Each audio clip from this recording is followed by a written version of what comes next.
कल्पना करिए एक ऐसे समय की जब धरती पर अधर्म का राज था, जब असुरों की शक्ति देवताओं से भी ज्यादा हो गई थी।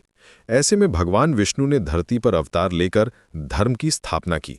आज हम जानेंगे दशावतार की कहानी, विष्णु के 10 अवतारों की गाथा, जो सिर्फ पौराणिक कथाएं नहीं बल्कि मानवता के विकास की पूरी यात्रा है। ये कहानी सिर्फ एक धार्मिक गाथा नहीं है, ये तो जैसे एक महान फिल्म की स्क्रिप्ट हो, जहां हर अवतार एक अलग किरदार है, हर युग एक नया अध्याय है। जब आप इन कहानियों को सुनेंगे तो लगेगा जैसे आप टाइम मशीन में बैठकर करोड़ों साल पहले के समय में पहुंच गए हों। सबसे पहले आता है मत्स्य अवतार।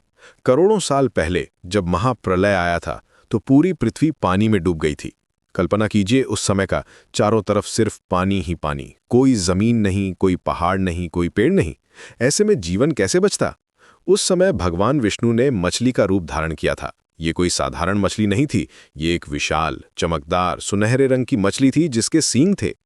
राजा सत्यव्रत, जो बाद में मनु कहलाए, वे अपनी नाव में सभी जीवों के बीज और वेदों को लेकर बैठे थे।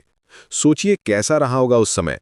चारों तरफ तूफान, ऊंची लहरें और एक छोटी सी नाव में दुनिया का सारा ज्ञान और जीवन के बीज। मत्स्य भगवान ने अपने सींग से उस नाव को खींचकर सुरक्षित स्थान पर पहुंचाया था। ये कहानी सिर्फ एक मिथक नहीं है, ये दिखाती है कि जीवन की शुरुआत पानी से हुई थी, जैसा कि आधुनिक विज्ञान भी मानता है। डार्विन की थ्योरी ऑफ एवोल्यूशन भी यही कहती है कि जीवन समुद्र से शुरू हुआ था। मत्स्य अवतार की कहानी में एक और दिलचस्प बात है। जब सत्यव्रत ने पहली बार इस छोटी मछली को देखा था तो वो सिर्फ उनकी हथेली में समा जाती थी, लेकिन धीरे धीरे ये बढ़ती गई, पहले कटोरे में, फिर तालाब में, फिर नदी में और अंत में पूरे समुद्र में। ये दिखाता है कि भगवान का रूप असीमित है, वे छोटे से छोटे और बड़े से बड़े दोनों रूप धारण कर सकते हैं। फिर आया कूर्म अवतार का समय। समुद्र मंथन की कहानी तो आपने सुनी होगी, लेकिन क्या आप जानते हैं कि ये कहानी कितनी रोमांचक है? देवता और असुर मिलकर अमृत निकालना चाहते थे। कल्पना कीजिए उस दृश्य की, एक तरफ देवता, दूसरी तरफ असुर और बीच में विशाल समुद्र। मंदराचल पर्वत को मथानी बनाना था और वासुकी नाग को रस्सी की तरह इस्तेमाल करना था। लेकिन जैसे ही मंथन शुरू हुआ, मंदराचल पर्वत समुद्र की गहराई में डूबने लगा। ये पर्वत इतना भारी था कि समुद्र भी इसे संभाल नहीं पा रहा था। तब भगवान विष्णु ने कछुए का रूप धारण किया और अपनी पीठ पर पूरे पर्वत को संभाला। सोचिए कितना धैर्य चाहिए होगा, हजारों साल तक अपनी पीठ पर पूरा पहाड़ लेकर बैठे रहना। ये अवतार धैर्य और स्थिरता का प्रतीक है। जब हमारे जीवन में तूफान आते हैं तो हमें भी कूर्म की तरह धैर्य रखना पड़ता है। समुद्र मंथन से जो चीजें निकली वो भी बहुत दिलचस्प है। पहले निकला हलाहल विष, जिसे शिवजी ने पी लिया। फिर निकली अप्सराएं, कल्पवृक्ष, कामधेनु गाय, ऐरावत हाथी, उच्छ्रवा घोड़ा और अंत में माता लक्ष्मी और अमृत। ये दिखाता है कि जीवन में अच्छे और बुरे दोनों अनुभव आते हैं, लेकिन धैर्य रखने से अंत में अच्छाई की जीत होती है। तीसरा अवतार है वराह अवतार। हिरण्याक्ष नाम का एक शक्तिशाली असुर था जिसने पृथ्वी को समुद्र की गहराई में छुपा दिया था।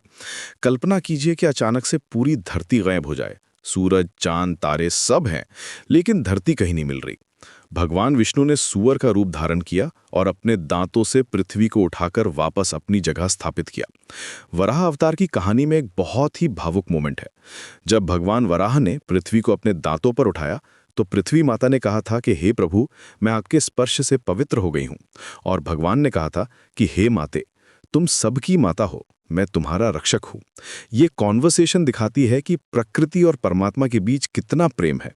ये कहानी दिखाती है कि कैसे जीवन ने पानी से निकलकर जमीन पर कदम रखा था। चौथा अवतार नरसिंह का है, जो शायद सबसे रोमांचक कहानी है। हिरण्यकशिपु को ब्रह्मा से वरदान मिला था कि वो न दिन में मरेगा, न रात में, न घर के अंदर न बाहर, न इंसान के हाथ से न जानवर के हाथ से, न जमीन पर न आसमान में, न किसी हथियार से मरेगा। वो समझ गया था कि अब वो अमर है। लेकिन उसका बेटा प्रहलाद विष्णु का भक्त था। प्रहलाद की कहानी बहुत ही प्रेरणादायक है। छोटी उम्र में ही उसमें इतनी श्रद्धा थी कि वो अपने पिता के डर से भी नहीं डरता था। जब हिरण्यकशिपु ने पूछा, तेरा भगवान कहाँ है, तो प्रहलाद ने कहा, पिताजी, वे हर जगह हैं। हिरण्यकशिपु ने गुस्से में खंभे को मारा और कहा, क्या इस खंभे में भी है? और तभी खंभे से भगवान विष्णु आधे शेर आधे इंसान के रूप में प्रकट हुए। नरसिंह अवतार का दृश्य बहुत ही ड्रामेटिक रहा होगा। संध्या का समय, न दिन न रात, दरवाजे की दहलीज पर, न अंदर न बाहर, अपनी गोद में लिटाकर, न जमीन पर न आसमान में, अपने नाखूनों से, न हथियार, आधा इंसान आधा शेर, न पूरा इंसान न पूरा जानवर।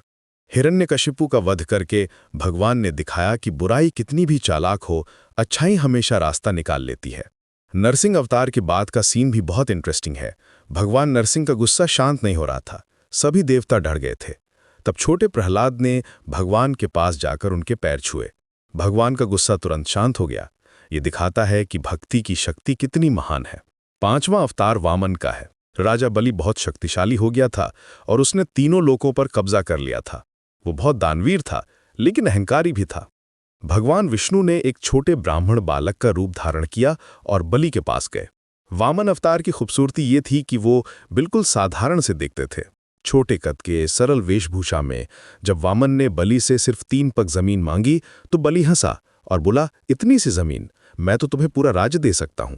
लेकिन वामन ने कहा, राजन, जिसे 3 पग में संतुष्टि नहीं मिलती, उसे 3 लोक मिल जाएं तो भी संतुष्टि नहीं मिलेगी। ये बात कितनी गहरी है। आज के समय में भी ये बात सच है। जब बलि ने हां कह दी तो वामन ने अपना विराट रूप धारण किया। कल्पना कीजिए उस दृश्य की। एक छोटा सा बालक अचानक इतना बड़ा हो गया कि उसका सिर आसमान को छूने लगा। पहले कदम में उन्होंने पूरी पृथ्वी नाप ली, दूसरे कदम में स्वर्गलोक, तीसरे कदम के लिए जगह नहीं बची। तब बलि ने अपना सिर आगे कर दिया और कहा, प्रभु, तीसरा कदम मेरे सिर पर रखिए।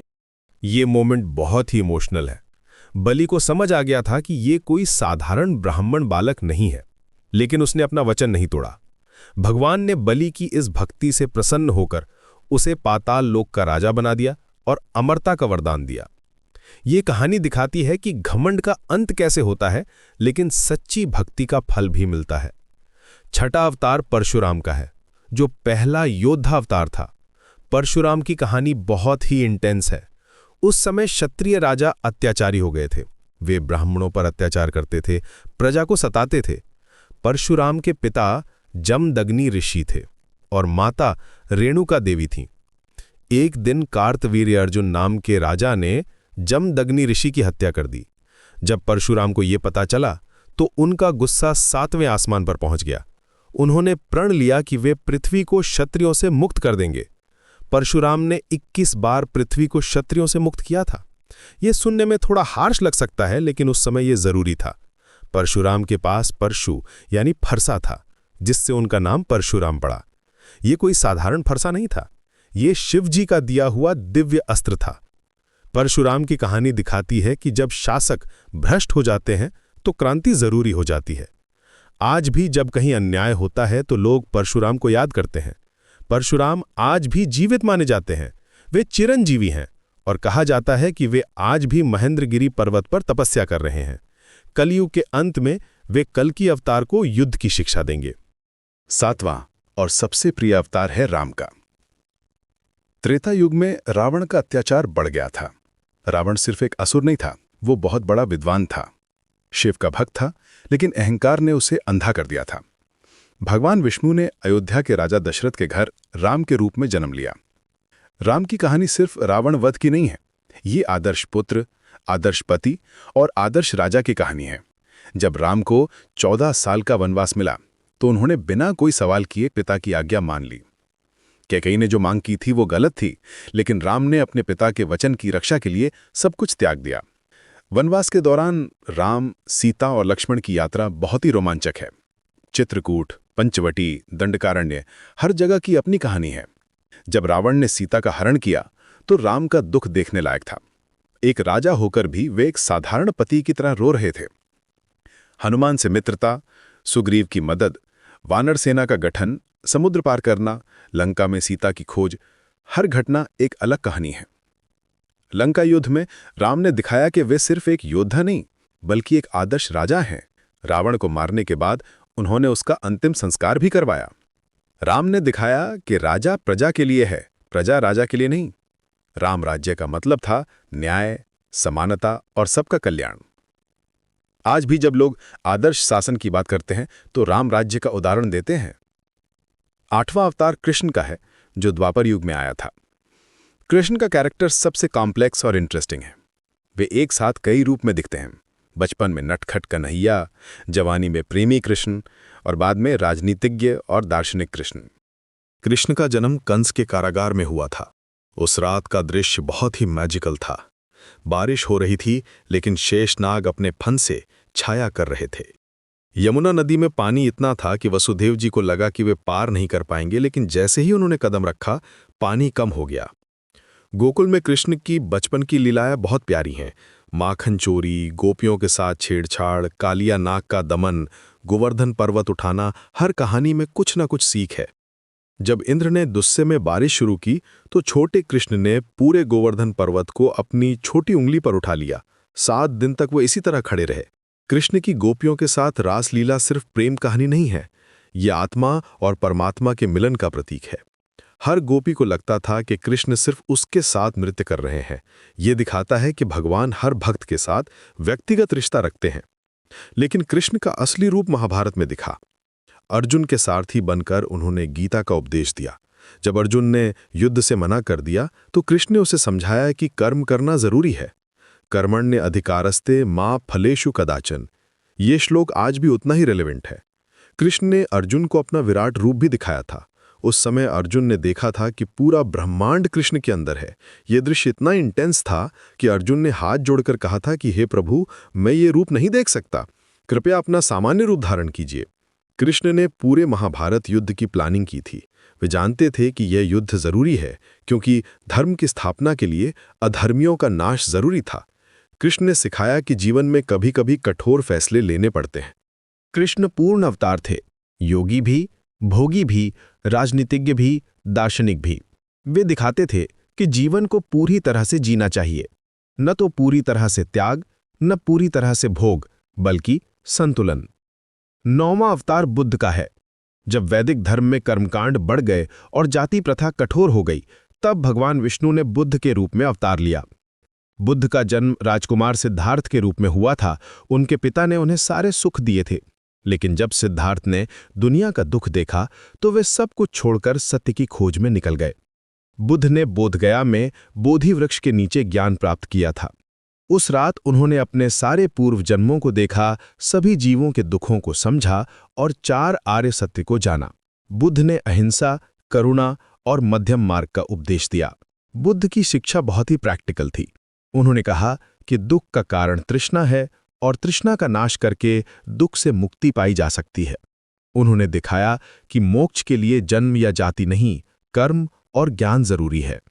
बुद्ध का संदेश पूरी दुनिया में फैला और आज भी करोड़ों लोग उनके रास्ते पर चलते हैं। 10वां और अंतिम अवतार कल्कि का है, जो अभी आना बाकी है। कलयुग के अंत में जब धर्म बिल्कुल नष्ट हो जाएगा, तब कल्कि अवतार होगा। पुराणों के अनुसार वे शंभल गांव में विष्णुयशा नाम के ब्राह्मण के घर जन्म लेंगे। उनके पिता का नाम विष्णुयशा और माता का नाम सुमति होगा। कल्कि सफेद घोड़े पर सवार होकर आएंगे। उनके हाथ में तलवार होगी और वो दुष्टों का नाश करके फिर से सतयुग की स्थापना करेंगे। यह अवतार भविष्य की आशा का प्रतीक है। जब भी लगता है कि दुनिया में बहुत बुराई हो गई है, तो कल्कि अवतार की कहानी उम्मीद देती है। दशावतार की ये कहानी सिर्फ धार्मिक कथा नहीं है, ये मानव सभ्यता के विकास की पूरी गाथा है। मत्स्य से शुरू होकर कल्कि तक ये जीवन के विकास की यात्रा है। पहले 4 अवतार जानवरों के हैं, फिर आधा इंसान आधा जानवर, फिर छोटा इंसान, फिर योद्धा इंसान, फिर आदर्श इंसान, फिर पूर्ण इंसान, फिर ज्ञानी इंसान और अंत में भविष्य का इंसान। यह सीक्वेंस बिल्कुल डार्विन की थ्योरी ऑफ एवोल्यूशन के जैसा है। पहले पानी में जीवन, फिर जमीन पर, फिर इंसान का विकास। ये कोइंसिडेंस नहीं हो सकता। हमारे पुराणों में साइंस छुपी हुई है। हर अवतार अपने समय की जरूरत के अनुसार आया। जब प्रकृति को बचाना था तो मत्स्य, कूर्म, वराह आए। जब अत्याचार से लड़ना था तो नरसिंह, परशुराम आए। जब आदर्श स्थापित करना था तो राम आए। जब जटिल समस्याओं का समाधान चाहिए था तो कृष्ण आए। आज के समय में भी हम देखते हैं कि दुनिया में कई समस्याएं हैं। भ्रष्टाचार, अन्याय, पर्यावरण का नाश, युद्ध, आतंकवाद, गरीबी, बीमारियां, ये सब कलयुग के लक्षण हैं। लेकिन दशावतार की कहानी हमें उम्मीद देती है कि बुराई कितनी भी बढ़ जाए, अच्छाई हमेशा जीतती है। दशावतार की कहानियां हमें यह भी सिखाती हैं कि भगवान हर रूप में आ सकते हैं, कभी मछली बनकर, कभी कछुआ बनकर, कभी सूअर बनकर। इसका मतलब है कि हमें किसी भी जीव को छोटा नहीं समझना चाहिए। हर जीव में परमात्मा का अंश है। यही तो वसुधैव कुटुंबकम का मतलब है। ये कहानियां हमें ये भी बताती हैं कि समस्या कितनी भी बड़ी हो, समाधान जरूर मिलता है। जब हिरण्यकशिपु को लगा कि वो अमर है, तब नरसिंह आए। जब रावण को लगा कि वो अजय है, तब राम आए। जब कंस को लगा कि वो सबसे शक्तिशाली है, तब कृष्ण आए। ये पैटर्न दिखाता है कि अहंकार का अंत निश्चित है। 10 अवतार की ये गाथा हमें सिखाती है कि जीवन में संघर्ष जरूरी है।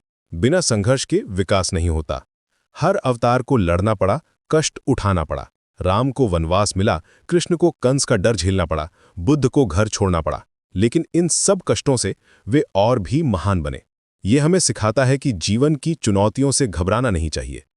आज जब हम अपने जीवन में परेशानियों का सामना करते हैं, तो दशावतार की कहानियां हमें प्रेरणा देती हैं। वे बताती हैं कि हर समस्या का समाधान है, हर अंधकार के बाद प्रकाश है, हर कलयुग के बाद सतयुग आता है। जैसे रात के बाद दिन आता है, वैसे ही बुराई के बाद अच्छाई आती है। दशावतार की कहानियों में एक और इंटरेस्टिंग बात है, हर अवतार में भगवान का एक अलग गुण प्रोमिनेंट है। मत्स्य में रक्षा, कूर्म में धैर्य, वराह में पराक्रम, नरसिंह में न्याय, वामन में विनम्रता, परशुराम ने क्रांति, राम में आदर्श, कृष्ण में पूर्णता, बुद्धि में करुणा और कल्कि में न्याय। ये दिखाता है कि भगवान में सभी गुण हैं। दशावतार की ये कहानी आज भी उतनी ही प्रासंगिक है जितनी हजारों साल पहले थी, क्योंकि इंसान की मूलभूत समस्याएं वही हैं, अहंकार, लालच, क्रोध, अन्याय। और इन सब का समाधान भी वही है, धर्म, सत्य, अहिंसा, करुणा। ये टाइमलेस विजडम है जो हर युग में काम आती है। जब भी कोई व्यक्ति अपने जीवन में निराश हो जाता है, तो उसे दशावतार की कहानी याद करनी चाहिए। ये कहानी बताती है कि भगवान हमेशा अपने भक्तों की रक्षा करते हैं। प्रहलाद की रक्षा के लिए नरसिंह आए, द्रौपदी की रक्षा के लिए कृष्ण आए। आज भी वे हमारी रक्षा कर रहे हैं, बस हमें उन पर भरोसा रखना है। तो ये थी दशावतार की कहानी, 10 अवतारों की गाथा, जो हमें सिखाती है कि बुराई कितनी भी शक्तिशाली हो, अच्छाई हमेशा जीतती है। ये कहानी हमें उम्मीद देती है, प्रेरणा देती है और रास्ता दिखाती है। जब भी लगे कि दुनिया में बहुत अंधकार है, तो याद रखिए, हर अंधकार के बाद प्रकाश आता है, हर कलयुग के बाद सतयुग आता है और कल्कि अवतार आने वाला है। धर्म की हमेशा जीत होती है और सत्य की हमेशा विजय होती है।